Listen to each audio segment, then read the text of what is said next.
নমস্কার, অফবিট 24 নিয়ে আমি পিউ রয়েছে আপনার সঙ্গে ঠিক সন্ধ্যে 7টায়। আজকের বিষয় আনফেয়ার ক্রিম। ফর্সা হওয়ার বাসনা আমাদের প্রায় প্রত্যেকেরই থাকে। আমাদের একটা বদ্ধমূল ধারণা, যদি ত্বক উজ্জ্বল রঙের হয়, ফর্সা রঙের হয়, তাহলে খুব বেশি আকর্ষণীয় হয়ে ওঠা যায়, সুন্দর হওয়া যায়।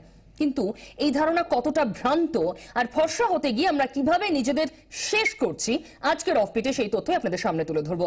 দুজন বিশিষ্ট ব্যক্তি আমাদের সঙ্গে রয়েছেন আজকের আলোচনায়। রয়েছেন ডার্মাটোলজিস্ট ডক্টর কৌশিক লাহিড়ী। আমরা তার থেকে অনেক কিছু জানবো।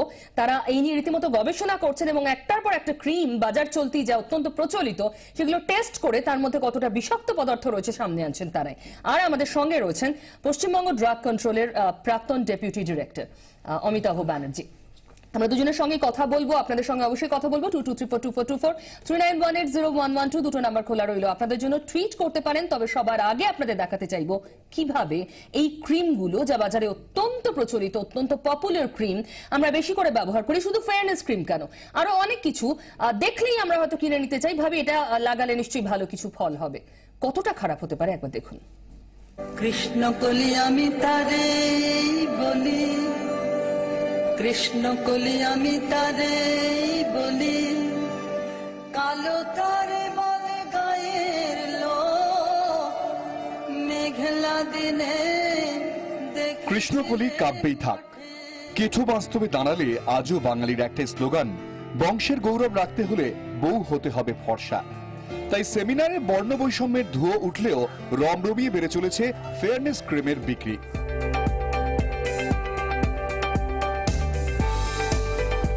ফর্সা ত্বকের হাতছানি, বিজ্ঞাপনী এই প্রলোভনে পা দিয়ে বিনা প্রেসক্রিপশনে স্টেরয়েড মেশানো বিপজ্জনক বিভিন্ন ক্রিম মুখে মাখছেন নানা বয়সের মানুষ।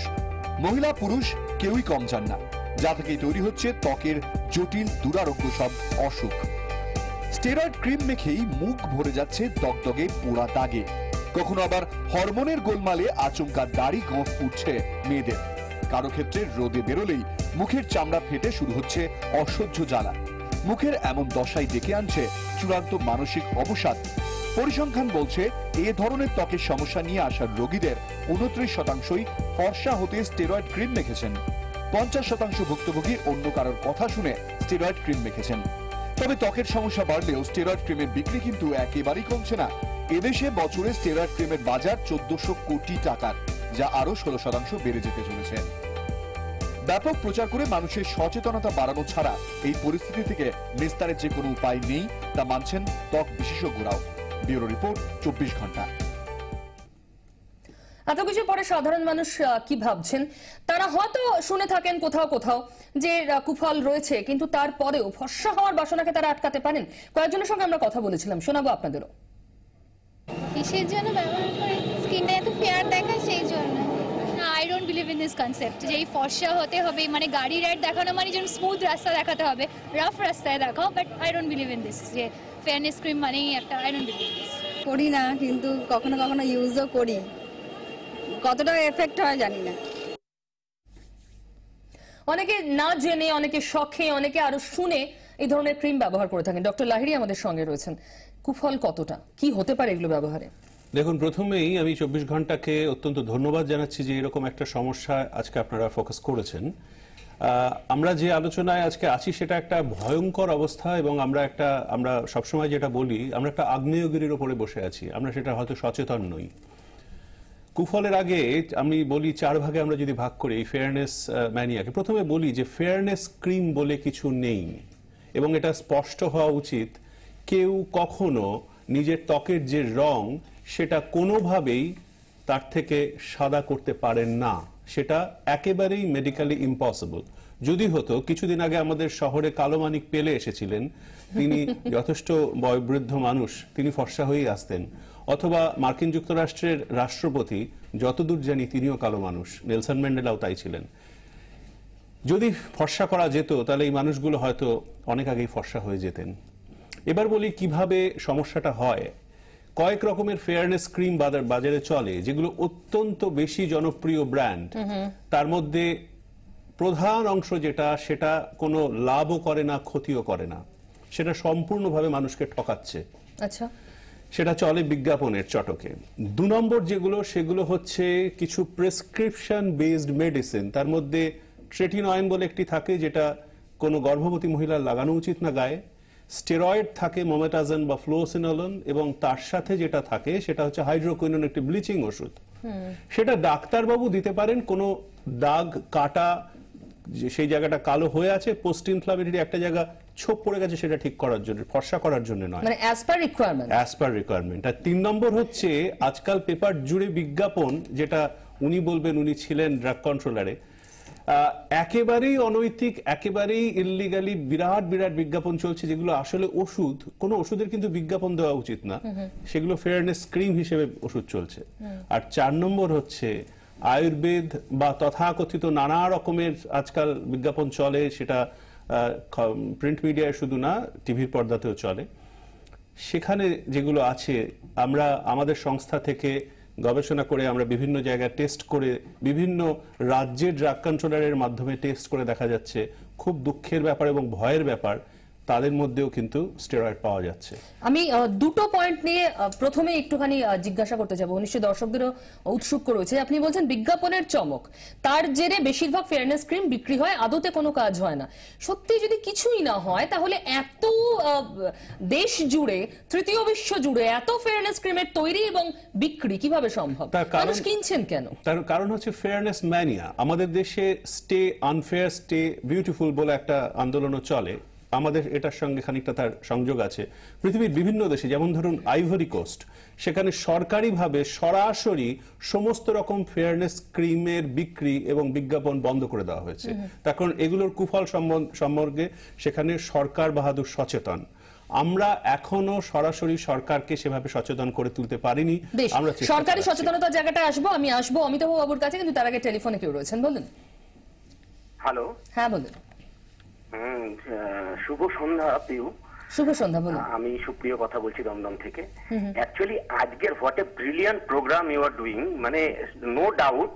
কারণ হচ্ছে অনেকদিন ধরে ওয়াচ করছি অববিট 24-এ এমন কিছু জিনিস নিয়ে আলোচনা করা হচ্ছে যেটা সমাজকে যদি কিছুটা এগিয়ে নিয়ে যেতে পারে। কারণ এই ধরনের ফেয়ারনেস ক্রিম গুলো ব্যবহার করতে করতে আমি আমার কিছু অভিজ্ঞতা থেকে বলছি, বিভিন্ন জায়গায় যখন প্রোগ্রামে বিশেষ করে অ্যাঙ্কাররা বা এরা যখন এই বিভিন্ন ধরনের ফেয়ারনেস ক্রিম ইউজ করে, বিফোর গেটিং, আপনি আপনার নামটা কি বললেন?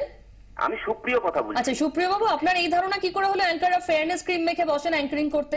না না, আমি দেখেছি, অ্যাঙ্কার নয় বা যারা খবর পড়েন, বিভিন্ন যে মাখে, কিন্তু মাখার আগের তাদের মুখ ফেসের যে চেহারা, সেটা সত্যি মানে খুব জঘন্যতম অবস্থা আমি দেখেছি। অনেক ধন্যবাদ আপনার এই ক্লোজ অবজারভেশনের জন্য। আপনি শুধু অনুষ্ঠান দেখেন তাই নয়, অ্যাঙ্কারদের অবজার্ভ করেন।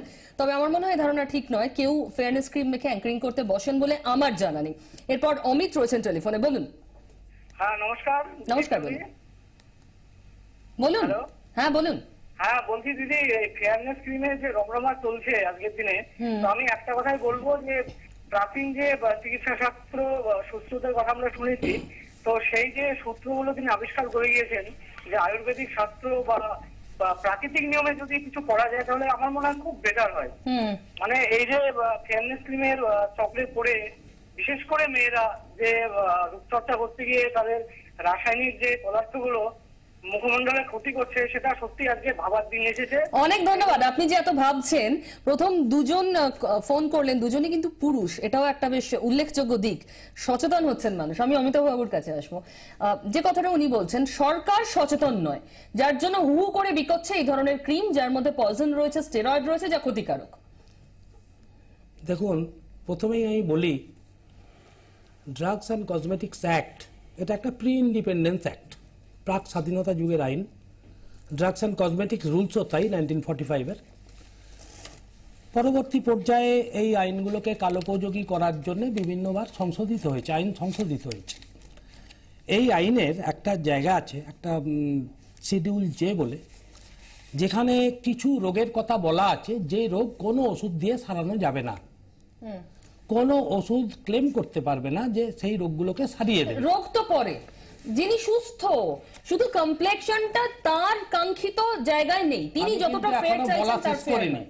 আমরা ফেয়ারনেস নিয়ে যদি কথা বলি, হ্যাঁ, এই যে রোগের লিস্ট, যে রোগগুলো বলছে disease and elements which a drug may not purport to prevent for cure or make claims to prevent or cure, তার মধ্যে কিন্তু 18 নম্বর হচ্ছে ফেয়ারনেস অফ দ্য স্কিন।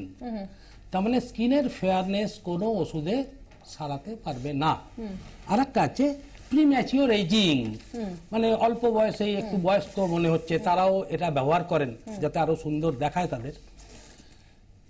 এই যে ফেয়ারনেস ক্রিম, এই ফেয়ারনেস ক্রিমে ইনগ্রেডিয়েন্ট হিসেবে যেগুলো ব্যবহার হয়, এটা আপনার স্টেরয়েড, অ্যান্টিবায়োটিক, অ্যান্টিফাঙ্গাল, হাইড্রক্সিকুইনোলিন ডেরিভেটিভ, এগুলো প্রত্যেকেই কিন্তু ওষুধ।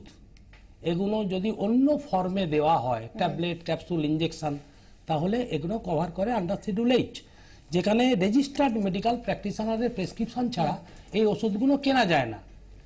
কিন্তু ওই আইনেই টপিক্যাল অ্যাপ্লিকেশন এবং ক্রিমকে ছাড় দেওয়া হয়েছে, এক্সেম্পট করা হয়েছে, যার জন্য এই ইনগ্রেডিয়েন্ট দিয়ে এই ফেয়ারনেস ক্রিম বানিয়ে বাজারে বিক্রি করা হচ্ছে, কিন্তু তার বিক্রয়টাকে নিয়ন্ত্রণ করা যাচ্ছে না, কন্ট্রোল করতে পারছি না, কন্ট্রোল করতে পারছে না অ্যাডমিনিস্ট্রেশন। তাই আইনে ছাড়ের কারণে, এই আইনে ছাড়ের কারণে অমিতাভ বাবু একটা অত্যন্ত মূল্যবান জায়গায় হাত দিয়েছেন। আমরা সরাসরি দিল্লিতে ড্রাগ কন্ট্রোলার জেনারেলের সঙ্গে নিয়মিত মিটিং করছি।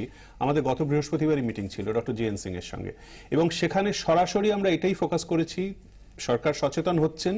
তার কারণ আমরা সারা ভারত জুড়ে 12টা সেন্টারে, তার মধ্যে আর্মি মেডিকেল কলেজও আছে, আমরা প্রায় 3000 মানুষের উপরে একটা গবেষণা করেছি, এবং সেখানে যে তথ্যগুলো উঠে আসছে সেগুলো ভয়ঙ্কর তথ্য। যে মানুষ 83% মানুষ পরের টিউবটা আর কোনো প্রেসক্রিপশনের প্রয়োজন মনে করছে না, তখন আমাদের একটা টিউব কিনতে গেলে সেটা যে ওষুধ মনে থাকে না, আমরা সরাসরি দোকানে গিয়ে আরেকটা সেটা রিফিল পেয়ে যাচ্ছি।